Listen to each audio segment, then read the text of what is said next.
Kiza Raila Odinga.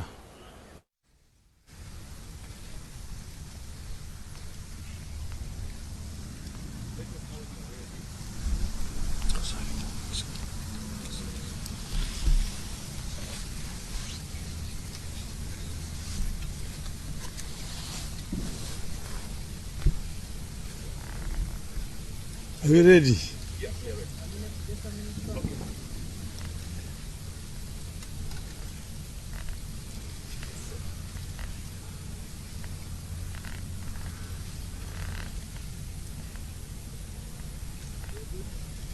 You good? Ladies and gentlemen of the press, call this press conference in order to clarify where we are today. Yesterday, I did give an interview with the media and said that today, the 35th anniversary of Sabasaba, I was going to go to Kamkunji to join other Kenyans in commemorating this very important day. Unfortunately, as you all know, circumstances, today the roadblocks all over town, which has made it difficult for people to move to Kamkunji. In the circumstances, I've decided therefore to talk to the media here at Serena. Some of you may not know fully the history of Sabasaba. As you know that Kenya attained independence in 1963, and at that time it was a multi-party, three political parties, KANU, KADU, and then APP.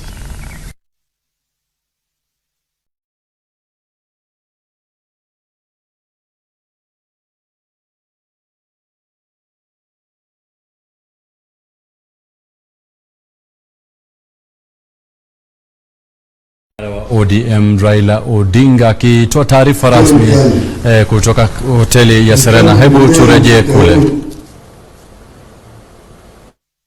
However, in 1966, of their domains of practice, party was formed, anybody called the Kenya People's Union. This party survived for 3 years. It was banned by the government in 1969, and the leadership of the party were arrested and taken to political detention. From that time onwards, Kenya remained a de facto single party dictatorship from 1969 to 1982. 1982, when some of us wanted to form a political party, the regime then went to parliament and introduced a law to make the country a single party state de jure by introducing a constitutional amendment which is known as Section 2A that made it illegal to form any other political party. So from 1982, it remained literally a single party dictatorship. But that is the reason why in that same year there was a coup attempt which did not succeed. But before that, a number of Kenyans were arrested and taken to political detention. Most of them were lecturers at the University of Nairobi. Mukarunganga, people like Professor Katama Mukangi, Professor Willy Mutunga, Dr. Professor Yugi Akongo, quite a number of university lecturers were arrested and detained, and the others Kuigo Amwere, Georgia Nyona, were taken to political detention. So this situation persisted. Some of us were arrested in that year, 1982, after the coup attempt, and taken to political detention. And we stayed there for 6 years.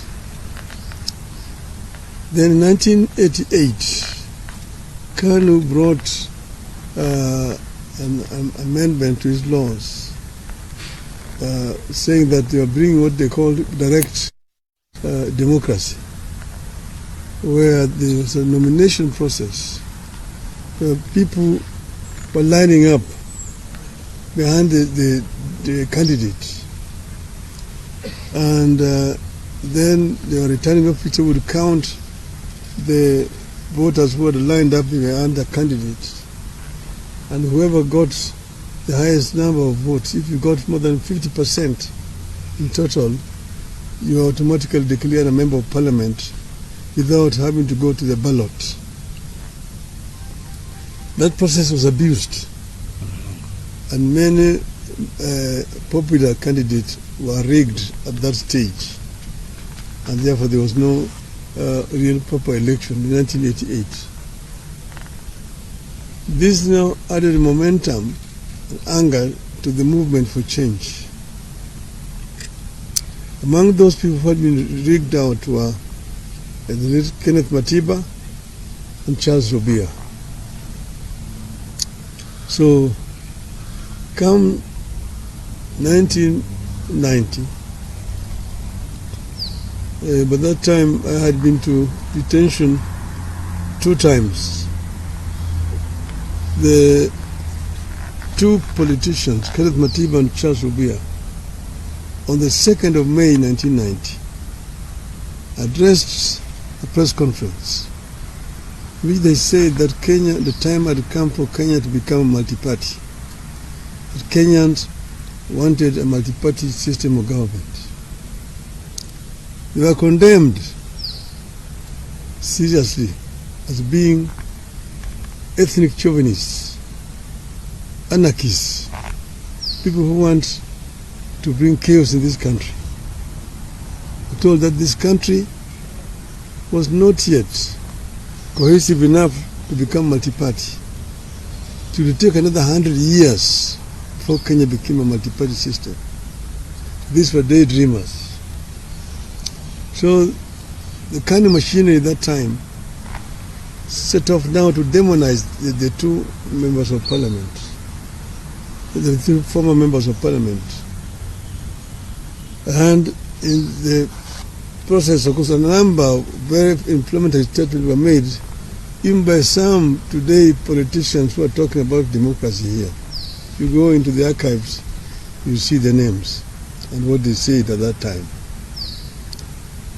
So in the process, Kenneth Matiba came to look for me to arrange for a meeting between him and Jaramogi Oginga Odinga, who is my father. I arranged the meeting, and then we met again. They met again with Mr. Rubia, Mr. Neko, and after lengthy deliberations, the decision was taken that they would be supported. At that same time, they sent the goons to Matiba's home the following day to attack his family.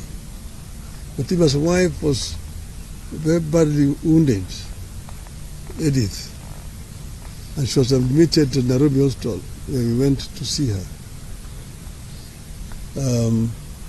After that, we, myself and Kenneth Matiba and Charles Obia made a statement which we said we would go to Kamkunji to ask Kenyans if they were ready for multi-party.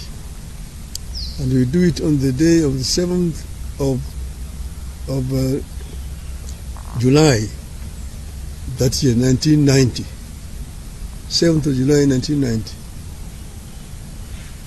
So after making that statement,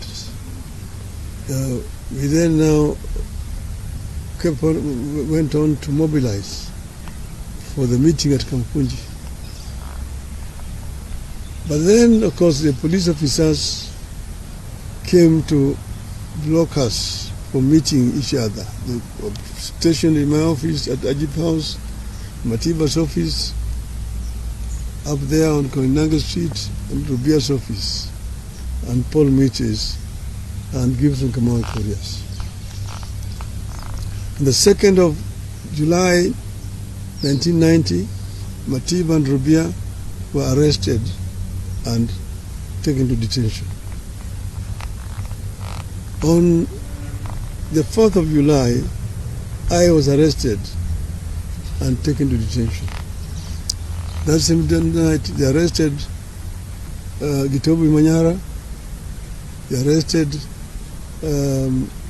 John Hameno, they arrested now Justice Mohammed Ibrahim. Paul Mwite went into hiding. Kamau Korea ran into American embassy and sought refuge. Keyote Murungi was in Ethiopia and went to America. But that's how it was. But the International Commission of Jurists came up and made a very powerful lobby to release Hamenwa and Manyara, and were released. As we remained in detention, and as you know, Rubia is the one who was first affected. He got a very serious infection, was taken to hospital. Eventually, he lost his vocal cords and was released. Matiba suffered a stroke in the detention and was removed and eventually brought to Nairobi Hospital, after which she was then taken to London for treatment. That completely undermined his health permanently. And these two people eventually died because of not old age at that time, but because of injuries they sustained while in detention. Many people, but in spite of our being detained, the Kenyan people braved it and came out in numbers to go to Kamkunji on the 7th of July 1990. Many people were killed attempting to reach Kamkunji grounds that time.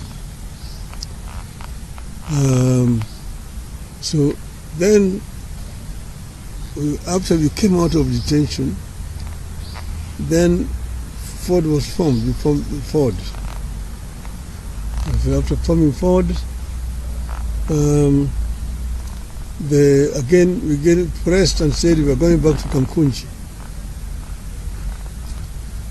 Eventually, when I was targeted again, I was moved away from here and taken into exile.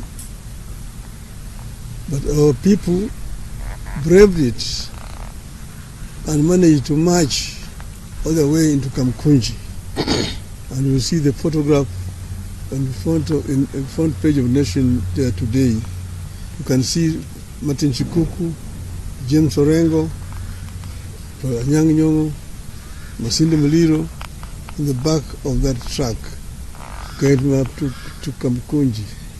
That was not on Sabasaba, that was on the 16th of November 1991.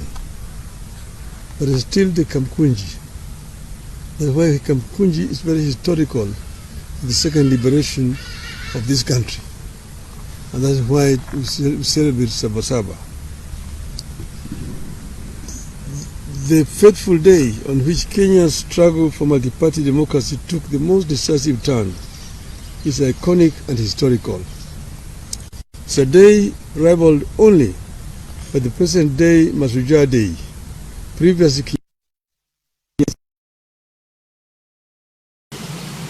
one moment it is important, the next moment it is not. On this 35th anniversary of Sabasaba, we decided to remember and to set the record straight on its significance, what it was and is, and what we ought to do with the foundation it laid for the country. Before that day, some patriotic Kenyans had demanded the repeal of Section 2A of the Constitution. A number of people, including Kenneth Matiba, Raila Odinga, Mohamed Ibrahim, Toby Manyara, John Hamino, and Charles Rubia, among others, were arrested and detained. It is quite unfortunate that some of the people we were fighting then and who sanctioned those arrests are trying to hide behind Sabasaba to advance their political fortunes.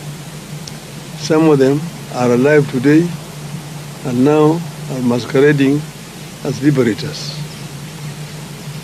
On the fateful day, July 7th, 1990, thousands of Kenyans tried to gather at the historic Kamkunji grounds to take stock of the past, the state of the nation, and chart a path of freedom forward. We decided that Sabasaba would be a march for political freedom and liberty, freedom of association, freedom of movement, freedom of expression, and a new democratic constitution founded on multipartyism. Kenyans wanted a fulfillment of the Kenyan dream, which was eradication of poverty, ignorance, disease, and good governance.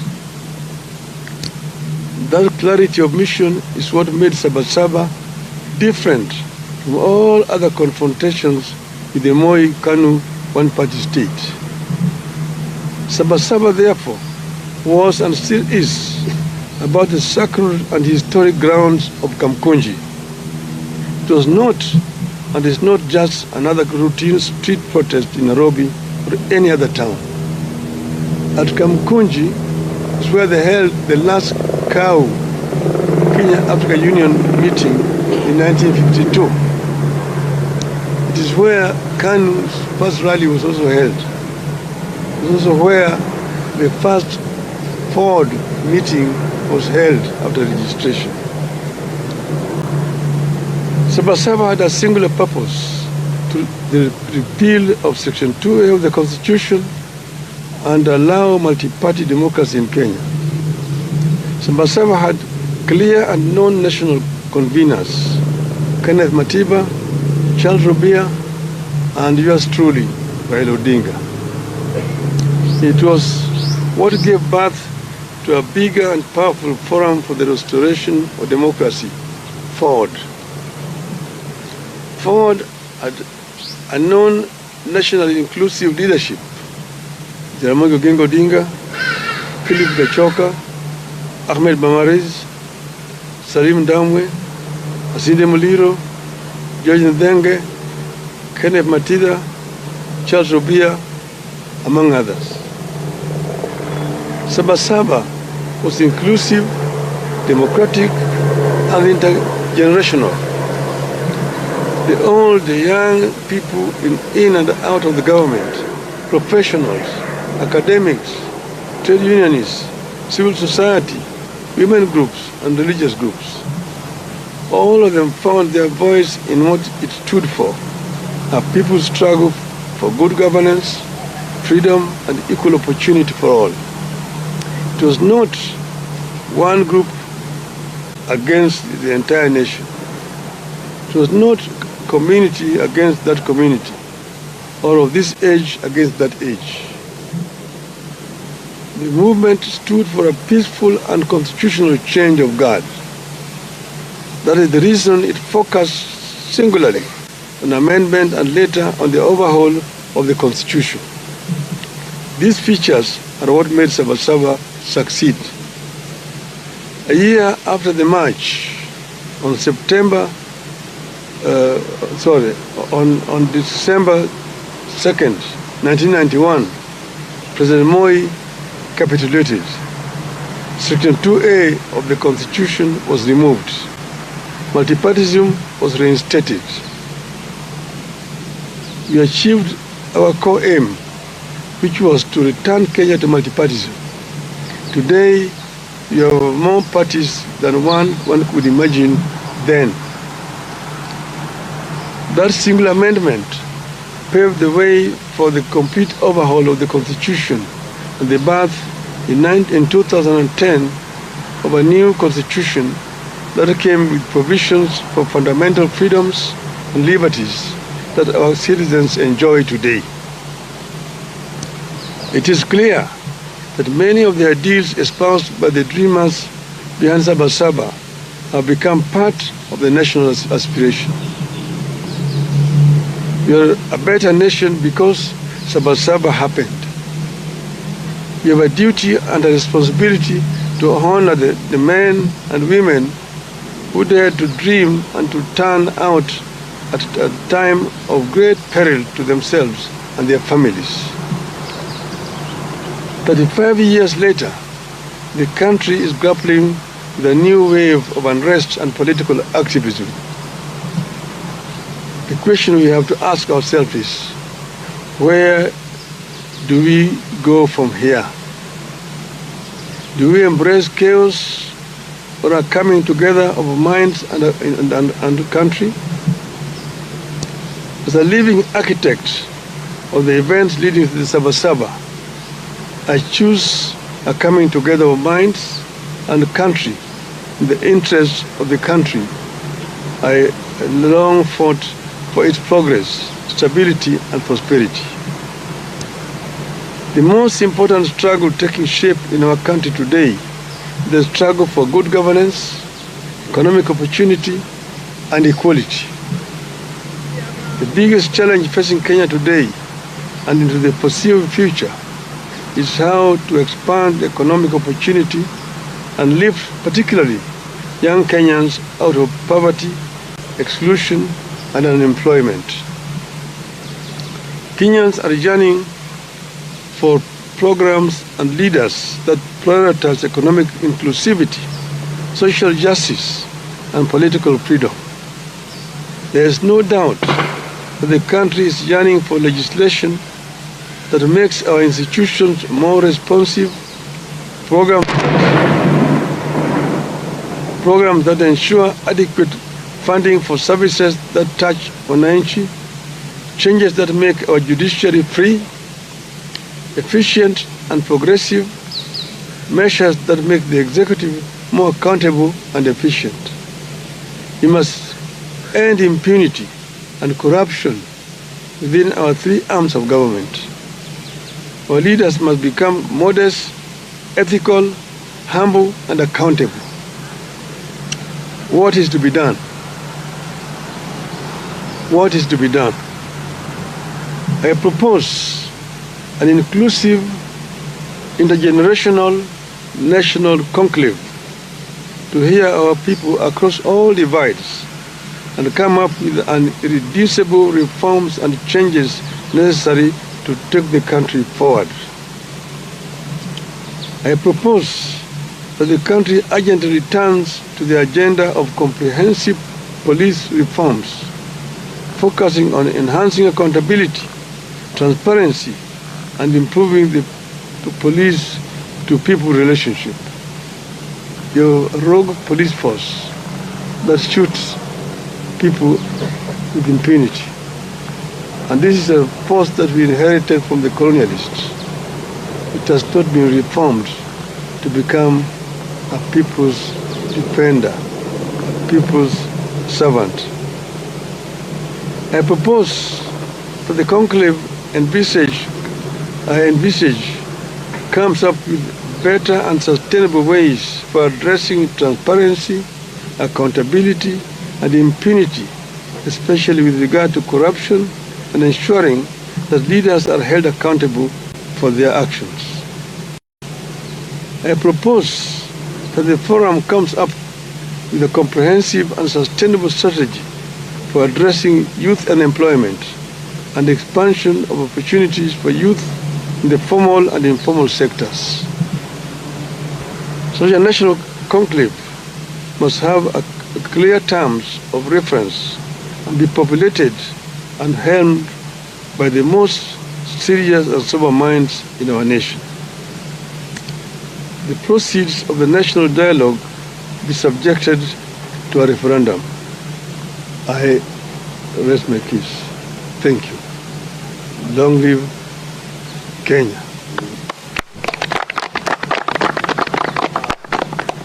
Do you have any questions or just think of them? Yeah, maybe one or two. Say your name and the media. Thank you. My name is Duncan Kamba. I work with NCD. You have touched on issues of urgency looking at police reforms because they have gone back to the wrong days. What do you say of the interior peers issuing a shift-to-kill order about 2 weeks ago, a day after the June 26th process? And then secondly, you have said that where do we go from here? You have a close arrangement, working formula with the current president. What have you advised him? Because the country appears to be entering what is on the brink of precipice, so to speak. So what have you advised the president? Because it appears the country is being turned into a police state, or what you can say is considering it was a failed state. We talked for a long time about police reforms. Not just this time, not with regard to this regime. In the regime before it, even one before that other regime. I would say that, we inherited a colonial police force. And as you know, the colonial system, colonialism was meant to rule the natives. It was not a people-friendly government.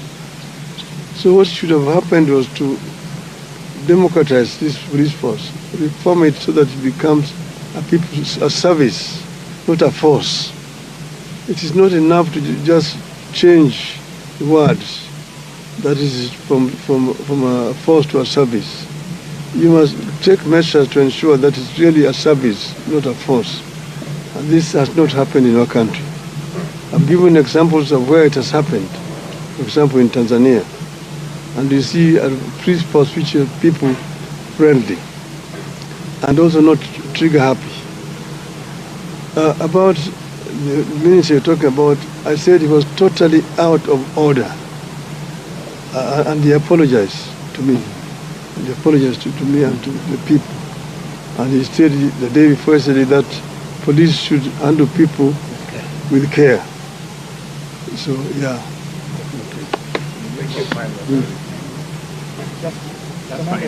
one. No, let's end there. Oh, okay, thank you. I just wanted to know and find out. My name is Sakolale from TV. Your proposals, as you put them, are there also reports being shared by the president towards this, and what happens if this particular proposal is not taken into account? Now, I've addressed the nation, and the president is part of the nation. And ask him, it applies to him as much as it applies to the other people. So I'm not a partisan in any way. This is a proposal that is coming to me and from my party also, the ODM. This is our stand as a party. Okay.